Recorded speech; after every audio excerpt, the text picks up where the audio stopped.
வேதத்தில் எப்பொழுதெல்லாம் ஒரு பெயரை எடுத்து நாம் பிரசங்கம் பண்ணுகிறோமோ அப்பொழுது அதிலே பாலினத்திற்கு அங்கே வேலை இல்லை. அந்த பெயருக்கு மேல் இருக்கிற அபிஷேகம் தான். யாராவது கை தட்டுவீங்கன்னு எதிர்பார்த்தேன். அந்த பெயர் மேல் கர்த்தர் வைத்த அந்த அபிஷேகம், அந்த தரிசனம் தான் முக்கியம். நான் இப்படி சொல்லட்டுமா? எஸ்தர்களை போல உங்களை கர்த்தர் அரண்மனைக்கு உயர்த்துவாராக. இன்னும் சத்தமா ஒரு அல்லேலூயா, ஹல்லேலூயா சத்தமா சொல்லுங்க ஆமென். நீங்க யாருங்க? எஸ்தர்னா யாரு? சும்மா சாதாரண பெண்ணா? ஏன்னா உங்க வீட்டு பக்கத்து வீடா? இந்த பக்கத்து வீட்டில் டெய்லர் அக்கா இருக்கிறாங்களே எஸ்தர்னு, அந்த அக்காவா? எங்க சர்ச்சில் ஒருத்தர் இருக்கிறார், கண்ணாயிரம்னு அவருக்கு பேரு.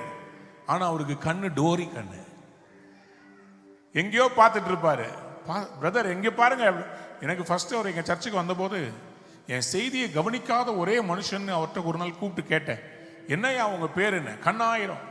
அப்புறம் வச்சுக்கிட்டு 1000 கண்ணை வச்சுட்டு என்னையா பார்க்க மாட்டேன். பாஸ்டர் எனக்கு கொஞ்சம் கண்ணு வேற மாதிரி பாஸ்டர். நிறைய பேருடைய வாழ்க்கையில அவங்களுடைய அழைப்பு என்னன்றத புரியாம இருக்கிறான். உங்க மேல தேவன் வச்ச அழைப்பு ராஜ அரண்மனைகளில் உயர்த்தும்படி. somebody said amen. யாராவது ஒரு பெரிய ஆமென் சொல்றீங்களா? இந்த எஸ்தர்கள் எழும்ப வேண்டும் என்றால் மொர்தெக்காய்கள் வேண்டும். எல்லாரும் சொல்லுங்க மொர்தெக்காய், எஸ்தர். இந்த நாள்ல ஒரு பெரிய புரட்சி ஒன்று சூசான் அரண்மனையிலே ஏற்பட்டது. எஸ்தருடைய சரித்திரத்தை குறித்து நான் உங்களுக்கு சொல்ல வேண்டியதில்லை. எதற்காக நான் எஸ்தர்ல ஆரம்பிக்கிறேன்னா, எஸ்தர் புஸ்தகத்துல தான் இந்தியாவின் பெயர் எழுதப்பட்டிருக்கிறது. இந்தியாவிலே கண்டிப்பாக பேர பைபிள்ல எழுதி வச்ச ஆண்டவர் எங்க இந்தியாவிலே ஒரு எழுப்புதலை நிச்சயமாய் தரப்போகிறார். யாராவது ஒரு ஆமேன் சொல்லுங்க. நான் எருசலேமிலே ஒவ்வொரு வருடமும் கிட்டத்தட்ட 180 தேசங்களிலிருந்து வருகிற தேவ ஊழியர்கள் மத்தியிலே ஊழியம் செய்யவும், அதில் பங்கு கொள்ளவும் ஒவ்வொரு வருடமும் செப்டம்பர் அக்டோபர்ல நானும் என் மனைவியும் செல்வது உண்டு. அப்படி நாங்கள் செல்லும் போது அந்த இடத்துல நாங்கள் அதிகமாக செபிக்கும் போது திடீரென்று எங்களை அழைத்து, ட்ரம்ப் தான் பிரசிடென்ட் ஆவார்னு சொன்னாங்களே அந்த அம்மா, எங்களுக்கு தீர்க்க தரிசனமாய் சொல்லுவார்கள், இந்தியாவிலே ஒரு எழுப்புதல் வரப்போகிறது. யாராவது ஒரு அல்லேலூயா சொல்றீங்களா? இந்தியாவிலே ஒரு பெரிய எழுப்புதல் வரப்போகிறது சொல்லிட்டு நம்ம சொன்னாங்க. எஸ்தர் 1:1 இந்தியாவிலிருந்து குஷ் வரைக்கும் பரவி இருந்த இந்த அர்த்தசஷ்டா ராஜாவுடைய அந்த சாம்ராஜ்யம், 127 மாகாணங்கள், கண்ட்ரீஸ், அத்தனை தேசங்களிலிருந்து கர்த்தர் ஒரு பெண்ணை எழுப்பினாள். அவள் மூலமா யூத குலத்துக்கு மட்டுமல்ல, ஒரு பெரிய ரட்சிப்பை உலகத்துக்கே கொடுத்தார்.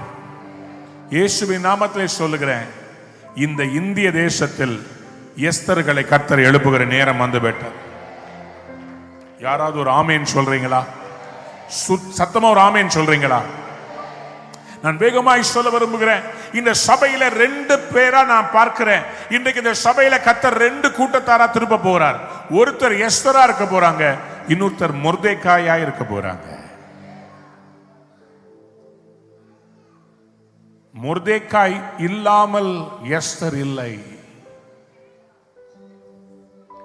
எஸ்தர்கள் இல்லாமல் ராஜாவுடைய இருதயம் மாறுவதில்லை. மொர்தெக்காயால் எஸ்தரை ஆயத்தம் பண்ண முடியும், ஆனால் எஸ்தரால் ராஜாவின் இருதயத்தை திருப்ப முடியும். இன்றைக்கு சில மொர்தெக்காய்களை கர்த்தர் தேடுகிறார். எஸ்தர்களை ஆயத்தம் பண்ணி அரண்மனைகளில் நிற்க வைப்பதற்கு சில மொர்தெக்காய்களை கர்த்தர் எழுப்பி கொண்டிருக்கிறார். சில எஸ்தர்களை தேடுகிறார். கர்த்தருக்கும் அவருடைய வார்த்தைக்கும் அவர் வைத்த அந்த ஆவிக்குரிய தலைமைத்துவத்துக்கும் கீழ்ப்படிந்து நடந்து தேவ சித்தத்தை, திட்டத்தை நிறைவேற்ற மாற்றத்தை தேசத்தில் கொண்டு வர சில எஸ்தர்களை தேடிக்கொண்டிருக்கிறார். யாராவது ஒரு அல்லேலூயா சொல்றீங்களா? தேவனால் எழுப்புதலுக்காக ஆயத்தம் பண்ண பாத்திரம், அந்த பாத்திரத்தை ஆயத்தம் பண்ணின ஒரு பாத்திரம். நான் இப்போ ஒரு காரியம் சொல்ல போறேன். கர்த்தர் இந்த தேசத்துல சிலரை வெக்கேட் பண்ணிட்டாரு, ஏன்னா உங்களை லொக்கேட் பண்ணிட்டாரு. விளங்கலையா? வஸ்திய கர்த்தர் தூக்குனதுக்கு காரணமே ஒரு எஸ்தரை உள்ள கொண்டு வரணும். புரியல, சில பேருக்கு புரியல. புரிஞ்சிருந்தா கைதட்டி இருப்பீங்க. ஆவியானவர் சொல்றாரு, இந்த தேசத்தில் நான் இனிமேல் வஸ்திகளை, வேஸ்டான வஸ்திகளை வைக்க மாட்டேன். எனக்கு ஒரு எஸ்தர் சந்ததி தேவை. It is not enough you have power and position. You have to stand for God's purposes. அரசியல், ஆளுமை, அதிகாரம், பணபலம் இருந்தால் போதாது. எதற்காக கர்த்தர் வைத்தாரோ, ராஜாதி ராஜாவுக்கும் கீழ்ப்படியலனா கர்த்தர் என்ன தெரியுமா பண்ணுவாரு? வஸ்திய வெக்கேட் பண்ணுவாரு, ஒரு எஸ்தரை லொகேட் பண்ணுவாரு. புரிஞ்சவங்க யாராவது அல்லேலூயா சொல்றீங்களா? நான் இப்படி சொல்லட்டுமா? நீங்க யாரும் ஆண்டவரே வஸ்தியை எடுத்து போடும், என் பக்கத்து வீட்டுக்காரனை அனுப்பிவிடும் அப்படின்னு நீங்க ஜெபிக்க வேண்டிய அவசியம். தலையை அப்படின்னா என்ன அர்த்தம்னா, என் சத்துருக்களை காலி பண்ணல, அவங்களை வச்சுக்கிட்டே கர்த்தர் என்ன உயர்த்திட்டார். யாராவது அல்லேலூயா சொல்றீங்களா? உங்க சத்துருக்களை கர்த்தர் தூக்கல, உங்க சத்துருக்களை உட்கார வச்சு யார நீ நோகடிச்சியோ, என் பிள்ளைய நான் உயர்த்துறத, நான் போஷிக்கிறத, நான் பந்திய பெருக பண்றத பார்த்துக்கிட்டே இரு.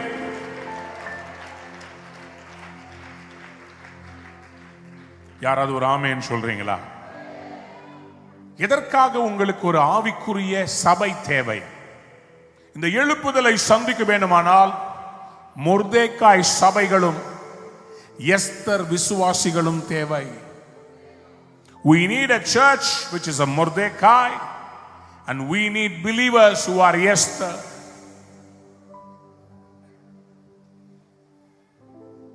உங்க போதகர் ஒரு மொர்தெகாய். இங்க இருக்கிற போதக பிதாக்கள் நாங்கள் ஒரு மொர்தெகாய்கள்.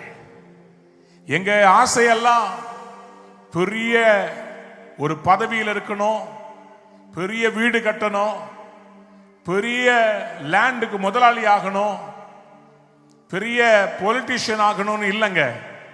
எங்க வேலை என்ன தெரியுமா? உங்களை தேவ திட்டத்துல உயர் ஸ்தானங்கள்ல உங்களை ஏத்தி விடுறதுக்கு தான் கர்த்தர் இந்த தோளை வச்சிருக்கிறார். யாராவது உங்க மொர்தெகாய்களுக்காக நல்ல கை தட்டுங்க பாப்போம்.